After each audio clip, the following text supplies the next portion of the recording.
আবারও বেড়েছে চালের দাম কেজি প্রতি। আতপ চাল বেড়েছে প্রায় ৮ টাকা।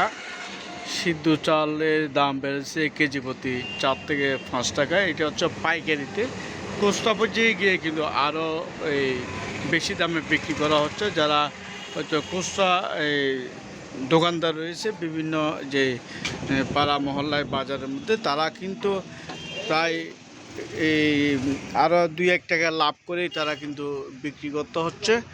পাইকারি পর্যায়ে যেহেতু এই আতপ চাল কেজি প্রতি প্রায় ৮ টাকা বেড়েছে, এই খুচরা পর্যায়ে গিয়ে এটা আরও ২ থেকে ৩ টাকা বেড়ে গেছে। আসলে এই বিভিন্ন সরকার পরিবর্তন এবং গত জুলাই মাস থেকে এটা বাড়তে শুরু করেছে। সরকার পরিবর্তন হয়েছে, এরপরে যে বন্যা দেখা দেওয়ার পরে কিন্তু যানবাহন চলাচল করতে পারেনি, সেই কারণে চালের দাম আবারও তৃতীয়বারের মতো বেড়েছে। অর্থাৎ গত জুলাই থেকে এই সেপ্টেম্বরের আজকে পর্যন্ত চালের দাম প্রায় কেজিতে ৮ টাকা পাইকারি পর্যায়ে বেড়েছে এবং খুচরা পর্যায়ে আরও কিছুটা বেড়েছে। যেহেতু অনেকেই কিন্তু ১ বস্তা বা ২ বস্তা করে নিয়ে খুচরা পর্যায়ে তারা বিক্রি করে থাকেন, সেই কারণে তারা ২-১ টাকা লাভ করেই তারা বিক্রি করছেন। সেই কারণে চালের দাম যারা খুচরা পর্যায়ে যারা ১ কেজি ২ কেজি চাল কিনেন তারা কিন্তু ৮-১০ টাকা বাড়তি দিতে হচ্ছে। আর যারা বস্তা নেবেন, হয়তো পাইকারি নিলে তারা প্রায় আতপ এই যেই ২৫০০ টাকা, অর্থাৎ সর্বনিম্ন সিদ্ধ চালের বস্তা ২৫০০ থেকে ৩৪০০ টাকা হয়েছে। আর ৩৪০০ থেকে ৩৮০০ টাকারও বেশি এই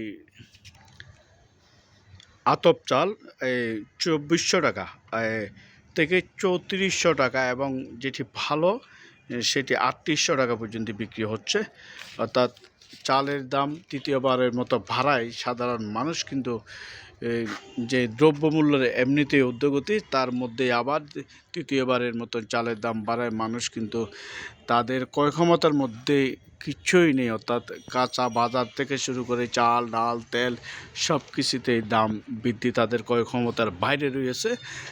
সবার একটি প্রত্যাশা এই চালসহ নিত্যপণ্যর জিনিসের দাম কমে আসবে এবং মানুষের ক্রয় ক্ষমতার মধ্যে তা থাকবে, এমনটাই প্রত্যাশা করেছেন সবাই। তারপরেও কিন্তু সরকার পরিবর্তন হওয়ায় হয়তো একটু সময় লাগবে চালের দাম সহ নিত্যপণ্যের বাজার স্বাভাবিক করতে। সেটিও সাধারণ মানুষ কষ্ট হলেও কিন্তু তারা সুযোগ দিতে চায় বা তাদেরকে সময় দিতে চায়। হয়তো তারা রাতারাতি তো আর সব কিছুর দাম কমিয়ে আনতে পারবে না, সেটি সাধারণ মানুষ বলছে। তারপরেও বলছে তাদের ক্রয় ক্ষমতার বাইরে চালসহ সব কিছুর দাম, সেই কারণে সরকার গুরুত্ব দিয়ে মানে বাজার মনিটরিংটা করবেন এবং নিত্যপণ্য জিনিসের দাম সাধারণ মানুষের নাগালে নিয়ে আসবেন, এমনটাই তারা প্রত্যাশা করেন।